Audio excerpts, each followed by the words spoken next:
Hello everyone. In last video, I have completed the topic of solubility. Here, we are going to study vapor pressure and Raoult's law. Now, what is vapor pressure? Vapor pressure means at a certain temperature, जब भी equilibrium is established between the vapor and the liquid. Equilibrium means rate of forward. That is the converting molecules from liquid to gaseous phase and gaseous to liquid phase is constant. At that time, the pressure of gas on a liquid is known as vapor pressure. Means अगर एक बार हमने water को boil किया in a closed container, what will happen? Initially the vapor will start forming and after some time condensation process is also occurs, right?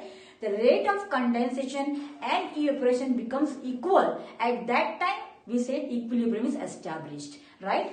At equilibrium, the pressure of the vapor on a liquid, on a solution is known as vapor pressure. Chapter, we will study the vapor pressure of binary solution. First, obtained by mixing two liquids, that is both are volatile, solute and solvent both are liquid. उसका vapour pressure पढ़ेंगे और second topic जो है हम पढ़ने वाले हैं binary solution obtain by mixing solid solute and liquid solvent, right. हमने गैस का पढ़ लिया है सॉल्युबिलिटी के अंदर हेनरीज लॉ के अंदर, right. Our first topic, that is vapor pressure of binary solution obtained by mixing two liquids, two volatile liquids. Solute is also liquid which is volatile and solvent is also liquid which is volatile. And the French chemist Francois-Marthe-Raoult has given the relationship between the vapor pressure and the mole fraction, that is known as Raoult's law, that we are going to study. Raoult's law for a binary solution in which both are liquids, मतलब कि solute और solvent दोनों liquid है, उसके लिए क्या होगा? तो the partial pressure of each component in the solution is directly proportional to its mole fraction. मतलब कि जिसका पार्शियल प्रेशर ऊपर ज्यादा होगा उसका मोल फ्रैक्शन ज्यादा होगा, डायरेक्टली प्रोपोर्शनल है. जितना पार्शियल प्रेशर ज्यादा उतना आपका मोल फ्रैक्शन ज्यादा, राइट. तो P1 is directly proportional to the mole fraction of 1, that is P1 is equals to P1 naught x1 and similarly P2 क्या हो जाएगा? Directly proportional to x2. तो P2 is equals to P2 naught x2 where P1 and P2 are the partial vapor pressure. जिसका pressure ऊपर solution के ऊपर होता है दोनों का, वो दिया हुआ है component 1 and 2 respectively, and P1 not and P2 not are the vapour pressure of pure. मतलब जब सॉल्यूशन नहीं बना है, अकेला सॉल्वेंट का जो वेपर प्रेशर होता है दैट टेम्परेचर, तो vapour pressure of pure component of 1 and 2 respectively, right. And x1 and x2 are the mole fraction dissolved in the solution. Solution में कितने उसके पार्टिकल्स डिसॉल्व है, that is given by x1 and x2, that is mole fraction of component 1 and 2 respectively in a solution. The total pressure exerted on a solution which was given by the Delta's law of partial pressure, that is P total is equals to P1 plus P2, and then P total is nothing but P1 not x1 plus P2 not x2. You know that x1 plus x2 is equals to 1. So x1 is equals to 1 minus x2. Substituting the value here, we will get the equation this, right? If we know only the mole fraction of any one of the component, then also we can find out P total.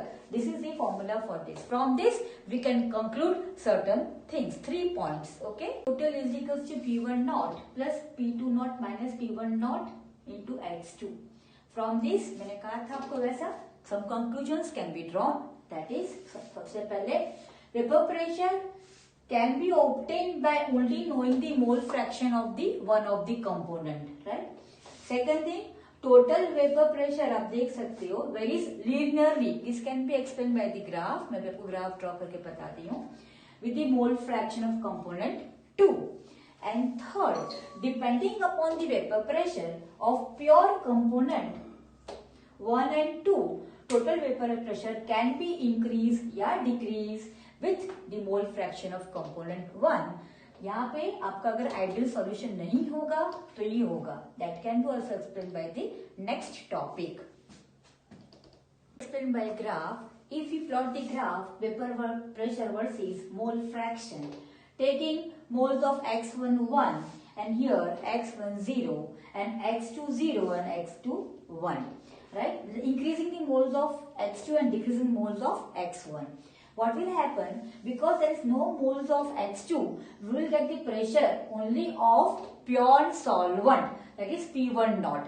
इसका क्या pressure मिलेगा? खाली only of solvent 1 का pressure मिलेगा, that is P1 naught. Similarly, pressure obtained by component 2 is P2 naught here, right?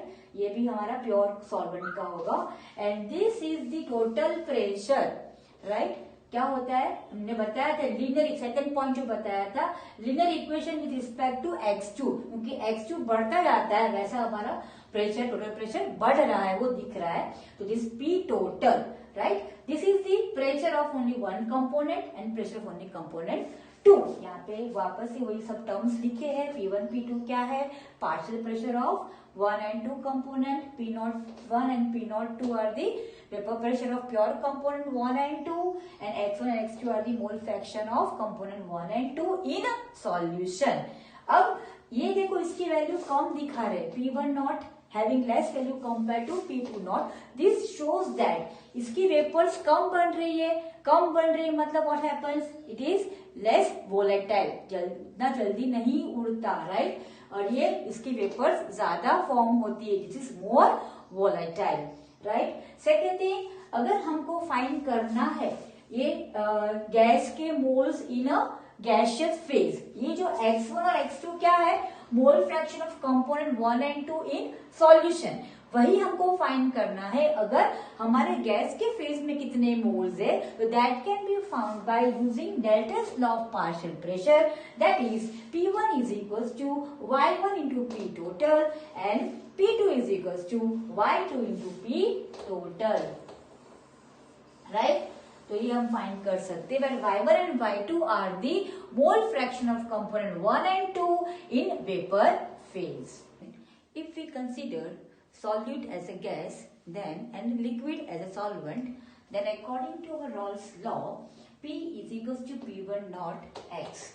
Right? What is P? P is partial vapor pressure of a gas. Right? What is P naught 0? It's the vapor pressure of pure solvent. And X is the mole fraction of a gas in solution. Now, this is the same type of equation that we have studied in Henry's law, right? According to Henry's law, P is equals to KH into X. So, that is only difference between KH and P naught. यहाँ पे Henry's constant लिखते हैं, यहाँ पे vapor pressure लिखते हैं, right? इतना ही difference है, only difference between these things, and that is why Rawls law becomes a special case of Henry's law, in which KH is equals to P1 naught. When vapor pressure of solid is dissolved in liquid, that is solute is solid which is non-volatile, like sugar, sucrose, urea, glucose, right? In liquid like water, right? Solvent. Now if we take such a solution, then what will happen? You know that vapor pressure initially, if we take only pure solvent, then there are only molecules or particles of solvent are present on the surface of the vessel, right? So what will happen? There are only particles which are going on one type. So solvent particles can easily escape from the surface to the atmosphere, right?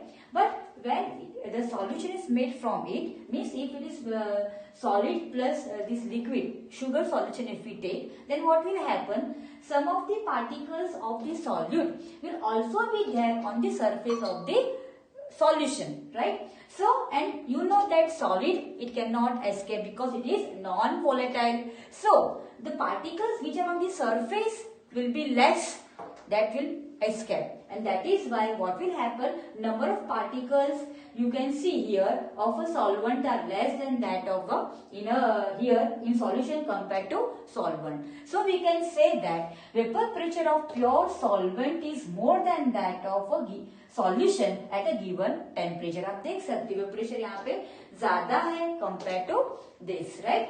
तो भी at a given temperature. This decrease in vapor pressure depends. अगर यहाँ पे हमने solute ज्यादा ले लिया होगा तो vapor pressure और कम हो जाएगा. मतलब this decrease in vapor pressure depends upon the quantity of non-volatile solute present in the solution, right? Third, it is independent on the nature. वो कैसा है, polar, non, doesn't depend on that factor, right? इसके nature पे depend नहीं करता है. That decrease in vapor pressure does not depends upon the nature of solute. That can be understood by taking the example that 1 mole sucrose लेंगे और 1 मोल urea लेंगे. अगर ये दोनों का जो सॉल्यूशन है, क्वांटिटी ऑफ वाटर जिसने बनाई है वो सेम है, 1000 ml, इसके अंदर भी 1000 ml वाटर लिया, then what will happen? The decrease in vapor pressure will be the same. irrespective sucrose है या यूरिया है, उस पर फर्क नहीं पड़ता. दोनों का कॉन्सेंट्रेशन सेम है, मतलब दोनों का जो डिक्रीज होगा वेपर प्रेशर वो भी सेम होगा at a same temperature. The Rawls law stated that for any solution, the partial pressure of each volatile component in the solution is directly proportional to its mole fraction. अपना component कैसा होना चाहिए? Volatile. तो यहाँ पे solid क्या है? Non volatile. Solvent क्या है? वोलेटाइल. तो वेपर्स किसकी बनेगी? Vapours will form only of solvent, right? And that is why we'll get the equation ki P1 is directly proportional to X1, where P1 is vapor pressure of solvent in solution, P1 naught is vapor pressure of pure solvent, and X1 is mole fraction of solvent. This can be understood by plotting the graph vapor pressure versus mole fraction of solvent. यहाँ पे solvent is 0 और यहाँ solvent is 1, and here is because pure solvent is there, so this is a pure vapor pressure of pure solvent. Now अगर this obeys, you can see it is a linear, right? This is linearly increasing with respect to solvent. तो that अगर हमारा solution ideal है तो आपको इस तरह का what linear graph is obtained. Topic is ideal solution and non-ideal solution. So which solution is known as ideal solution? So there are 3 points. First, the solution अभी बताया वैसा which follows Rawls law in whole entire range of concentration. कहीं पे भी मतलब it should form a linear, right? Linear होना चाहिए with respect to concentration. तो एक first condition. Second, delta H should be equals to 0. मतलब during the mixing, heat should not evolve, should not release. The enthalpy change must be equals to 0. Similarly, volume change should be 0. मतलब mix करने से भी उनकी volume में जो अगर 5 solute लेते हैं 5 ml एंड अगर हम 50 ml सॉल्वेंट लेते हैं तो दैट वॉल्यूम शुड बी 55, नहीं कि 45, नहीं कि आपका 60. तो ये should not increase, should not decrease. तो ये वॉल्यूम मिक्सचर का जो होगा वो सेम होगा, some of the components of 1 and 2. And third important thing, इनके बीच में जो इंटरेक्शन है, सॉल्यूट और सॉल्वेंट के बीच में जो इंटरेक्शन है वो सेम होना चाहिए. अकेला सॉल्यूट और सॉल्वेंट के बीच में जो इंटरेक्शन है और अकेला सॉल्वेंट और सॉल्वेंट के बीच में जो इंटरेक्शन है.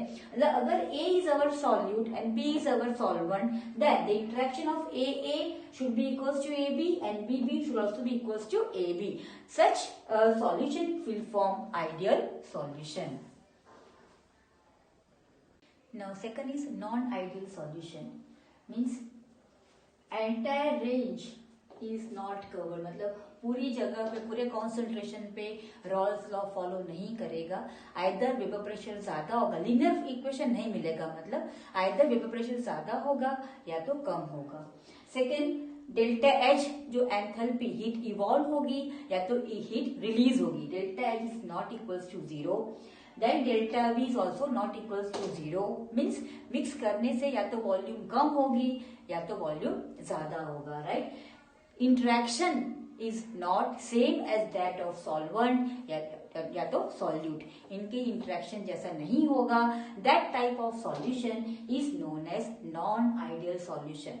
Non ideal solutions are of 2 types, वो हम अभी करेंगे. Type of non ideal solution, that is which shows a positive deviation and another showing a negative deviation. First, we'll take the non-ideal solution showing positive deviation. Positive deviation मतलब x पर और expectation Raoult's law अगर follow करता, it should form a linear, we should get dotted line, हमको vapour pressure मिलना चाहिए. Instead we are getting a curve which is above this line. Same way यहाँ पे P1 में ये वाली लाइन मुझे मिलनी चाहिए, but we are getting this line. Similarly for the P2 ये स्ट्रेट लाइन मिलनी चाहिए, but we are getting this above line, right. सब में क्या है, इंक्रीज हुआ है. What this shows, this shows that interaction between solute and solvent is less. Come interaction है, कम इंटरेक्शन है मतलब क्या होगा, हीट देंगे तो मोर वेपर्स आर ऑब्टेन, ज्यादा वेपर्स मिलेगी compare to the interaction between solvent solvent and solute solute, right. Vapour pressure यहाँ पे इंक्रीज होता है because of less interaction between solute and solvent, right. यहाँ पे लिख दूं solute and solvent, less interaction, less interaction between solute and solvent. Mix करेंगे volume, because positive deviation मतलब क्या होगा, volume will increase, enthalpy will also increase, मतलब यहाँ पे एंडोथर्मिक रिएक्शन होगा, डेल्टा H पॉजिटिव है, right. Second type, non ideal solution showing negative deviation. Negative deviation मतलब सॉल्यूट और सॉल्वेंट के बीच पे इंटरेक्शन क्या है, ज्यादा है. ज्यादा इंटरेक्शन मतलब मोर बॉन्डिंग, मोर बॉन्डिंग मतलब less vapours are form compare to the ideal solution. देखो आप देख सकते हो dotted lines are the ideal for the P total, right. जो रॉल्स लॉ में हमने पढ़ा था, अब हमको कहाँ मिल रही है लाइन, नीचे, right. We are getting the graph below the ideal solution का जो लीनियर ग्राफ मिलता है सब में, P1 में भी P2 में भी, राइट. तो ये क्या होगा, इंटरेक्शन ज्यादा है, because of that will get such a line. Second, vapour pressure, that is why vapour pressure expected से क्या हो गया, कम, वेपर प्रेशर डिक्रीजेस. क्या हो जाएगा, volume will also decrease and enthalpy will also shows less than 0, मतलब this shows an exothermic reaction. Here are the examples of ideal and non-ideal solution. Ideal solution can be obtained by mixing N-hexane and N-heptane, bromoethane and chloroethane, benzene and toluene. There are some other examples also there, right? But in your book, these examples are given. Second, for the positive deviation, for the non-ideal solution, positive deviation can be shown when CH2 is mixed with acetone. Why? Because here in acetone there is a light hydrogen bonding. When a solute CH2 enters it, that hydrogen bonding, intermolecular hydrogen bonding is broken, and that is why it shows a positive deviation. More of the acetone particles will also goes in the vapor state. Similarly, ethanol and acetone. Acetone once again it forms an intermolecular hydrogen bond, but when ethanol comes in it breaks a hydrogen bond between the acetone, and that is why it shows a positive deviation. Same way, phenol and aniline, here they will form, ये nitrogen, aniline का जो nitrogen होता है वो और phenol का जो OH, they will form intermolecular hydrogen bonding. Bonding हो जाता है, बढ़ जाता है, and because of that they show negative deviation. यहाँ पे बॉन्डिंग ब्रेक होता है, यहाँ पे बॉन्डिंग होता है, राइट, वो ध्यान रखना है. क्लोरोफॉर्म एंड एसीटोन, यहाँ पे once again they form a hydrogen bond and because of that it shows a negative deviation. Azeotropic mixture. Azeotropes are the solutions in which the composition of the solute and solvent is fixed and it is obtained same in a liquid as well as a gaseous phase. तो gas के phase में जो composition मिलता है solute और solvent का, वैसा ही कंपोजिशन आपको लिक्विड फेज में मिलेगा same, and it has a fix boiling point. Fix boiling point किसका होता है, ओनली सॉल्वेंट का. Though it is a solution, it has a fix boiling point. And second thing, it can not be separated by fractional distillation. Two type of azeotropes, that is minimum boiling azeotrope. This shows a positive deviation from Rawls law. Positive deviation मतलब more of vapor is obtained. More of vapor मतलब क्या होगा, there is less interaction between solute and solvent, right? तो अगर ethanol और water का example लेंगे तो इंट्रैक्शन का कम है कंपेयर टू ओनली इथेनॉल या only water. If such a compound is obtain, यहाँ पे शुगर का फर्मेंटेशन करने से we get ethanol and water, and जो मिलता है सॉल्यूशन उसका फ्रैक्शनल डिस्ट्रीब्यूशन किया तो वी गेट 95% इथेनॉल। ये आप वापस से अल्कोहल चैप्टर्स में पढ़ोगे, what is azeotrope and how this fermentation process occurs. Okay, तो 95% ethanol is obtained by volume. यहाँ पे देखो वाटर का boiling point is 373 and ethanol is 351.3 kelvin. इन दोनों के कंपेयर में इसका बॉइलिंग पॉइंट क्या है सॉल्यूशन का 351.15 less than the individual component, so it is known as minimum boiling point. Okay, minimum boiling azeotrope. Second is maximum boiling azeotrope, it shows negative deviation from Raoult's law. मतलब क्या होगा, there is a more interaction between solute and solvent. That is the example of HNO3 and water. In this azeotrope, there is 68% W by W HNO3 is obtained and 32% W by W water is obtained. Boiling point of water once again is boiling point of this azeotrope is 393.5 Kelvin. Water का होता है 373 Kelvin. HNO3 is 359. अब देख सकते हो इन दोनों के compare में इसका बॉइलिंग पॉइंट ज्यादा है. That is the maximum boiling azeotrope.